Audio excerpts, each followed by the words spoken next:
Voilà, bonjour, bonsoir. Je suis donc psychiatre à Toulouse et j'ai l'expérience de thérapie de couple dans lesquelles il y a souvent des relations d'emprise. Et je m'occupe aussi de partenaires, de personnes qui étaient dans l'emprise et qui essayent de s'en sortir. Et il faut beaucoup de temps pour le faire. Alors, je vais faire 3 parties. La première, je vais parler un petit peu de la relation d'emprise dans le couple et donner quelques données un peu modernes pour essayer d'expliquer pourquoi, alors qu'on est de plus en plus civilisé, entre guillemets, il y a une augmentation des violences conjugales. Ensuite, je vais faire une vignette clinique assez courte. Et enfin, je vous passerai des slides qui permettront de voir un petit peu le modèle qu'on peut faire, parce que autant les personnes sont différentes, autant en fait, il n'y a pas 50 000 façons de se sortir d'une relation d'emprise et on peut finalement modéliser ça. Alors pour commencer, je vais faire une citation de Jacques Casanova, tirée de ses mémoires. J'ai beaucoup travaillé aussi sur Jacques Casanova. Mon dessein n'était pas de la rendre amoureuse, il me suffisait de la façonner à l'obéissance, car à défaut de l'amour, ce qui m'a toujours paru l'essentiel, il faut une docilité absolue.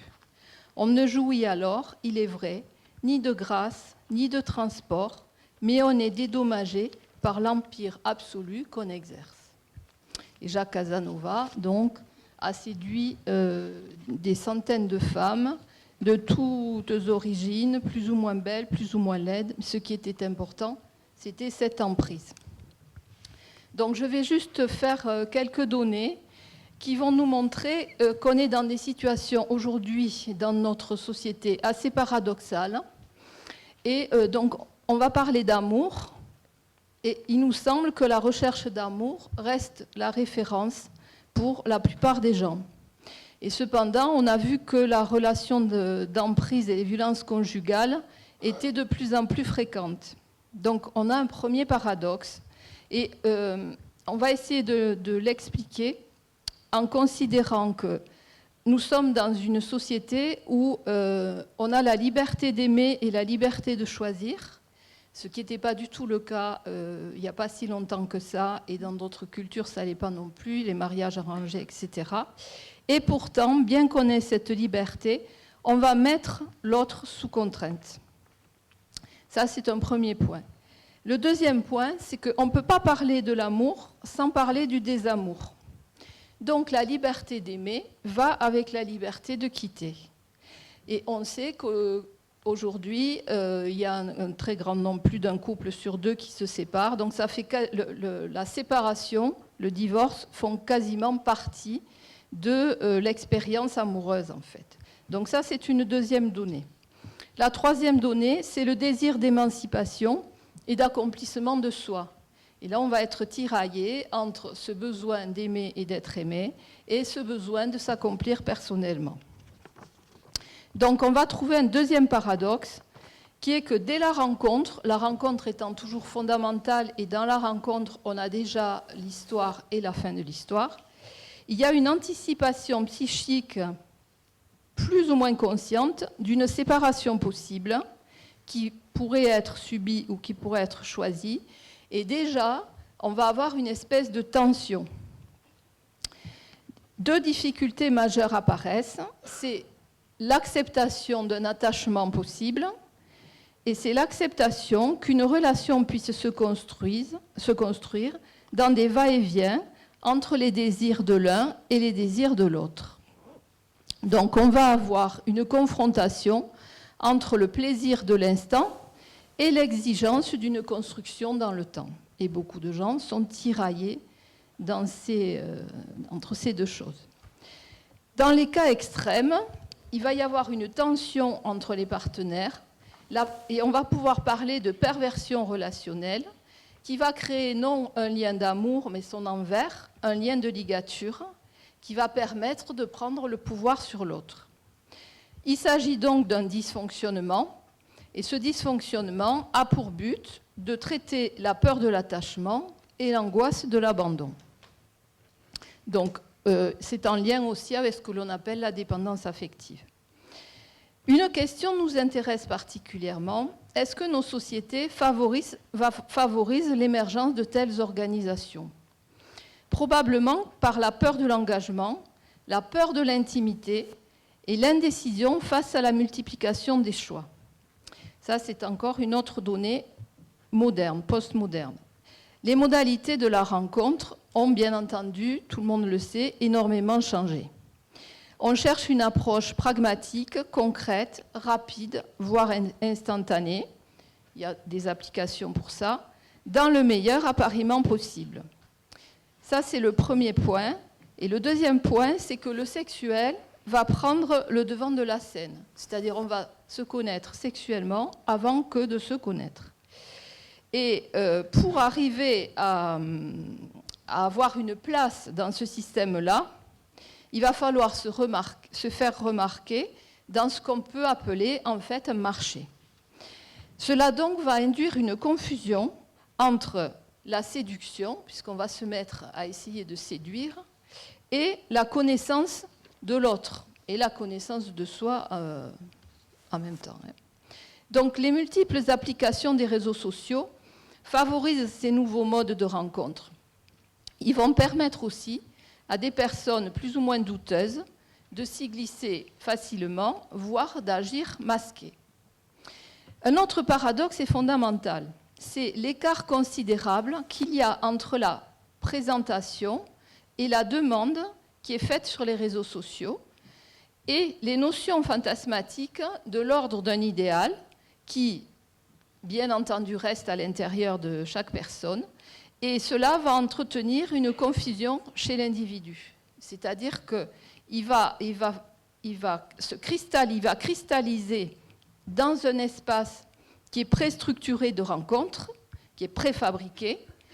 Il va être obligé de faire des préférences qui vont être très diverses, sociales et fantasmatiques.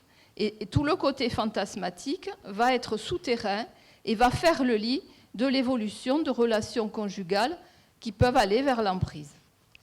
Si les critères objectifs, c'est-à-dire j'ai choisi une personne parce qu'elle est comme ça, comme ça, comme ça, et que je pense que ça me va, sont réunis, et si les aspirations inconscientes subjectives se mettent là en douce, la rencontre peut être explosive.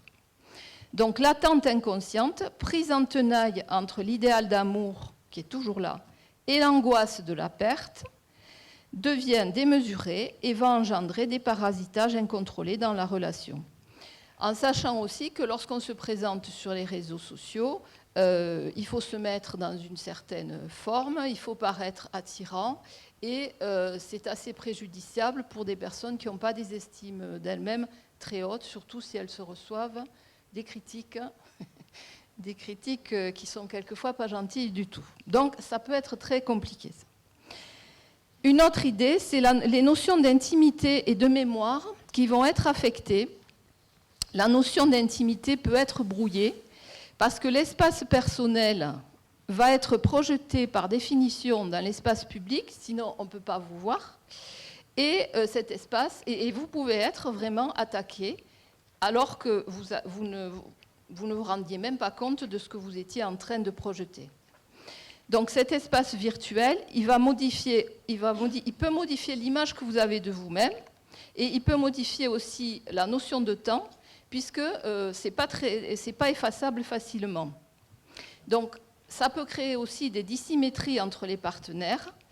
Par exemple, une naïve qui va s'afficher, quelqu'un qui est un peu planqué, qui va utiliser les failles pour arriver à ses fins de domination. Et tout ça n'est pas toujours très équilibré et il y a souvent beaucoup de naïveté. Dans les cas extrêmes, l'individu peut être un pervers narcissique qui va essayer de créer un lien avec des partenaires en s'attaquant à leur intégrité, leurs sentiments positifs, amour, bienveillance, leur estime de soi et leur confiance dans la vie. Donc au niveau sociologique, ces données peuvent nous inquiéter d'une certaine façon. Alors, mon étude de cas. Donc, c'est une dame qui vient consulter, qui est très très loin de se rendre compte de la réalité de ses problèmes. Donc, elle arrive et elle dit « Mon mari a abandonné le domicile conjugal ». Voici les premiers mots de Marie, qui est très en colère, qui est malheureuse et qui se sent complètement abandonnée. Elle va très mal. Elle ne dort plus, elle pleure tout le temps, elle ne mange plus. Elle dit qu'elle ne peut pas vivre sans lui. Alors, cette Marie a eu avec Henri une vie commune d'une quinzaine d'années, un mariage depuis 13 ans et ils ont 2 filles de 12 ans et 8 ans. Et elle dit qu'il n'y a jamais eu la moindre anicroche dans le couple. Marie a perdu son père il y a 4 ans, à peu près 4 ans, et elle s'occupe de sa mère qui est atteinte de la maladie d'Alzheimer. Et sa mère ne la reconnaît plus, mais elle continue à s'en occuper avec énormément de dévouement. Son mari, donc Henri, n'a aucune considération pour cette situation. Il la laisse se débrouiller toute seule et elle porte tout depuis toujours. La famille, les enfants, tout ça. Et elle s'occupe même beaucoup de lui. Par exemple, il est franc-maçon et c'est elle qui, depuis des années, lui fait ses planches. Elle fait le récit, alors, donc ça c'était pour le petit tableau de départ. Donc après être venue dire qu'elle était malheureuse, elle fait le récit des départs de son mari. Il y en a eu 5, c'est-à-dire qu'il est parti 5 fois, chaque fois il revenait, et il est définitivement parti à la 6e fois. Elle a complètement subi, elle ne l'a jamais mis à la porte, bien qu'elle sache qu'il allait chez une autre femme à qui il faisait subir le même sort, mais en sens inverse, en lui promettant des choses. Elle pense que son couple était un couple fort, construit sur des valeurs, et en particulier sur ce désir de construire et d'avoir des enfants. Alors, comment s'est faite leur rencontre ? Elle a été présentée à Henri par une amie de longue date qui vivait avec lui. Celle-ci est tombée malade alors que Henri et elle étaient en pleine procédure d'adoption et elle est morte quelques mois plus tard. Donc Marie a soutenu, pendant toute sa maladie, a soutenu son amie et elle a réconforté Henri quand l'amie est morte. Donc on peut dire que leur rencontre s'est faite autour de la mort.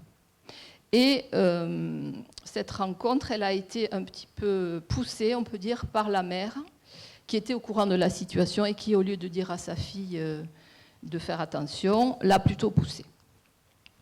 Alors, l'histoire d'Henri, il a eu une vie amoureuse assez compliquée. Il a été marié très jeune, c'est-à-dire vers 18 ans, avec une femme qui venait d'accoucher. Il a adopté le bébé de sa compagne et c'est resté un secret de famille. Alors, Marie le sait, mais le jeune homme en question, enfin, qui maintenant est un homme, ne le sait toujours pas. Donc, alors que donc, cet enfant est le fils d'un autre homme dont la maman doit savoir le nom. Donc, il se marie et il adopte ce bébé et on le cache. Enfin, c'est un secret de famille. Ensuite, il divorce peu de temps après. Il se remarie et il a 2 enfants, toujours 2 garçons. L'aîné, qui est âgé de 3 ans, est victime d'un accident, entre guillemets, manque de surveillance, et il meurt. Le deuxième garçon, entre guillemets, le remplace. Le couple divorce. Et le couple divorce. Voilà. Donc ce monsieur se retrouve avec 3 enfants. Donc, Henri fait les femmes mères et Marie l'épouse et va lui donner très rapidement 2 filles. Donc, elle le refait père. Elle se donne corps et âme à lui et elle élève en même temps l'enfant survivant, l'enfant légitime survivant. La mère de cet enfant étant dite défaillante. Donc on a un enfant de plus en quelque sorte. Alors l'histoire d'Henri. Henri est né de père inconnu, a été abandonné par sa mère à l'âge de 6 mois est placé avec un petit frère, un grand frère plus âgé, mais qui était très jeune aussi, qui était lui aussi né de père inconnu et pas du même père, dans des familles d'accueil successives. Donc, ça, il a raconté son histoire. Hein. Et Marie a donc toujours protégé Henri comme une mère aveugle ou aveuglée. Est-ce qu'on peut dire qu'Henri se trouve dans une imposture de place du père ? Marie ouvre petit à petit les yeux. Et elle ouvre les yeux une fois, bien sûr, qu'il est parti et qu'elle commence à voir l'attitude qu'il a en tant que père face aux jeunes adolescentes. Par exemple, quand il les prend, sites pornographiques restés à portée de vue, multiples promesses non tenues, remariage dans l'année avec une femme, entre guillemets, forte et riche chez qui il habite, et en même temps, nouvelle valse des maîtresses, c'est-à-dire répétition totale. Marie décrit son propre père comme un prédateur brillant, infidèle, très infidèle, mais avec une maîtresse attitrée, alcoolique mondain. Le couple de ses parents donnait une image de bourgeoisie bien pensante, mais alors que ce n'était, à la maison, que disputes et violences conjugales. Marie est devenue la confidente et l'infirmière de sa mère ayant eu à un moment une espèce de maladie de peau qui lui prenait pratiquement tout le corps. Et c'était Marie qui, à l'âge de 18 ans, l'a soignée. Et c'était la confidente de toutes les infidélités du père. Le père a tenté d'abuser d'elle physiquement en ayant des gestes déplacés. Donc on peut considérer que Marie est une enfant abusée, vivant dans un climat incestueux.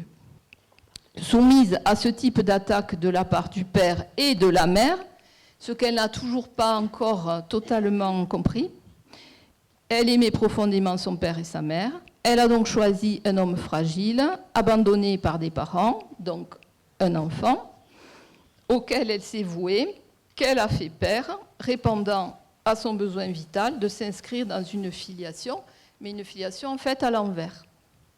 Voilà. Alors maintenant, ça va revenir là Il suffit d'appuyer sur les petites flèches. Oui, mais il faut remettre un grand écran.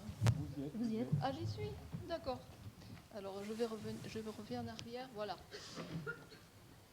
Donc, comment on peut modéliser le travail que l'on peut faire avec, par exemple, une personne comme Marie, hein ? Donc, travail psychothérapique autour d'une relation d'emprise. Alors, d'abord la demande.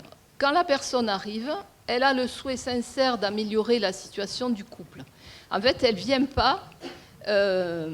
vient pas pour qu'on l'aide à quitter son mari, en fait. Hein. Elle a le souhait d'améliorer la situation du couple.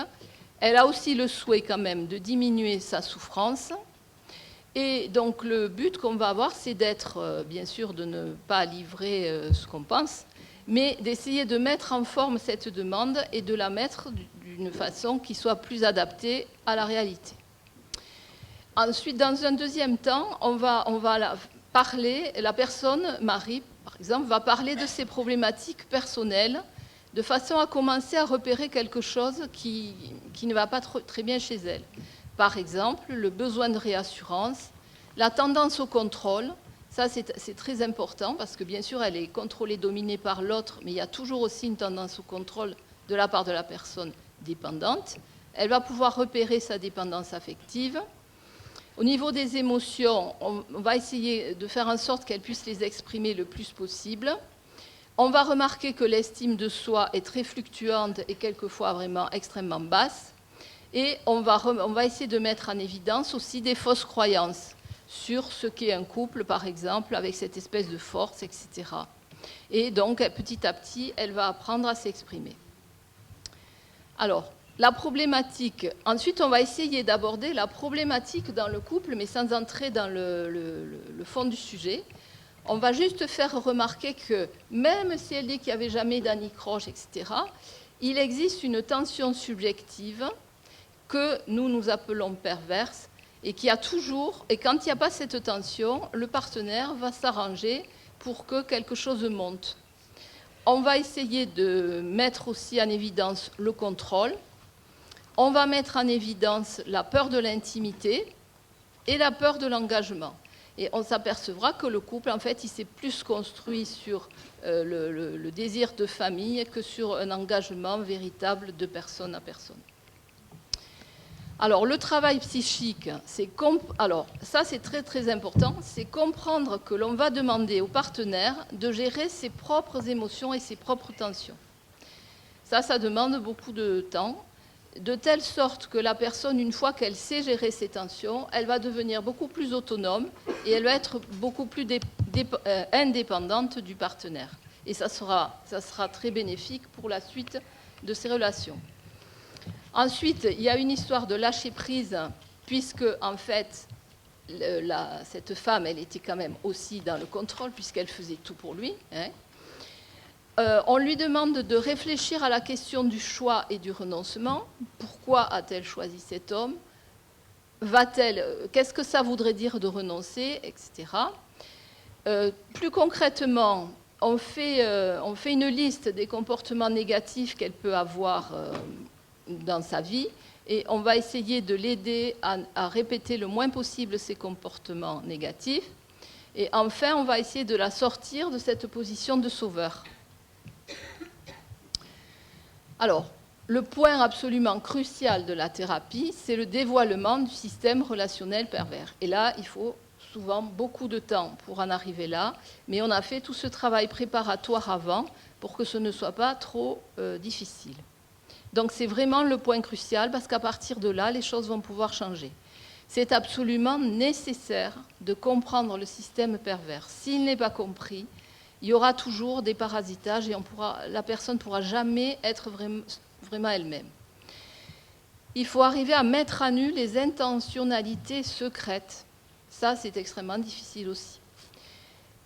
Si on peut, ça c'est la cerise sur le gâteau, on va essayer de démasquer les mécanismes pervers dans les familles ascendantes. Et bien entendu, il y en a toujours.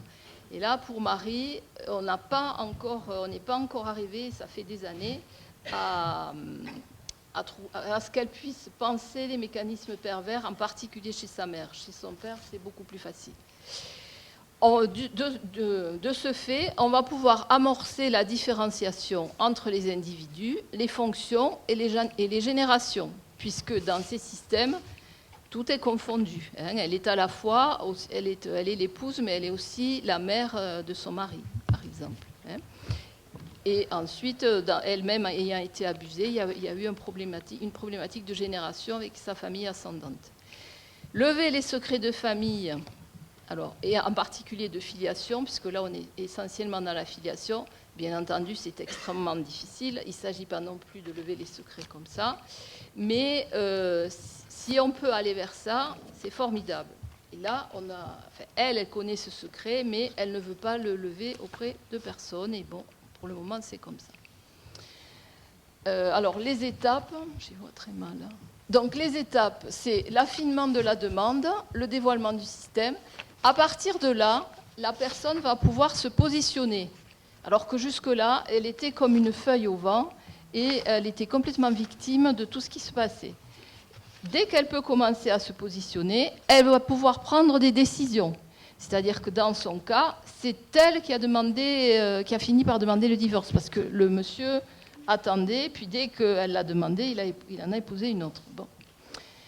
En même temps, ou plus tard, on peut faire une thérapie en profondeur pour travailler sur le jugement critique, sur l'expression des émotions, sur la capacité d'opposition, la capacité de dire non, la responsabilisation, c'est-à-dire qu'elle va être partie prenante dans l'analyse qu'on fait des choses, elle ne va pas se retrouver non plus que comme une victime, et elle ne va pas non plus jeter toute l'histoire de sa vie, c'est pas du tout ça.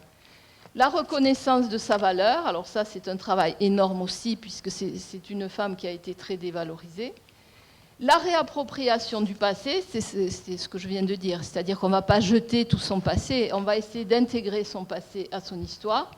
Du coup, elle va pouvoir commencer à se projeter sur l'avenir, et le travail sur les traces, c'est par rapport aux histoires de la famille. Donc, on va créer différents espaces de travail. Donc, il y a la personne, l'espace de travail avec le thérapeute, l'espace généalogique sur les ascendants. Si on peut le faire, c'est formidable. Et il y a deux choses à faire personnellement. C'est un travail de deuil, parce que là, elle a perdu sa famille idéale et son mari idéal. Donc, il faut faire un travail de deuil et puis de reconstruction. Et ensuite, il faut, dans les derniers temps, commencer à développer son espace personnel, puisqu'elle s'était complètement oubliée dans sa vie. Bon, ça, je vais passer. Alors, pour terminer, juste 2 mots sur les enfants. Les enfants, bien entendu, on l'a vu tout à l'heure, sont pris en otage et ils vont subir les conséquences de ces problèmes de couple. Donc, et c'est de plus en plus prégnant, j'ai presque fini, une fois que la mère a quitté le père et qu'il va y avoir les visites, etc. Donc, la mère va être très inquiète et effectivement, le père risque de recommencer à fonctionner avec ses filles comme il a fonctionné avec toutes les femmes. Il faut savoir aussi que cet homme, il va faire valoir ses droits sans aucun scrupule ni affect et qui peut aussi manipuler les professionnels. Donc là, il faut faire un accompagnement pour que ça se passe au mieux pour tout le monde. Et la dernière, il faut que la mère arrive à être consciente de toutes ces difficultés qu'elle va devoir affronter jusqu'à ce que les filles soient grandes et même après. Donc, elle doit être vigilante et c'est ainsi qu'elle va protéger ses filles.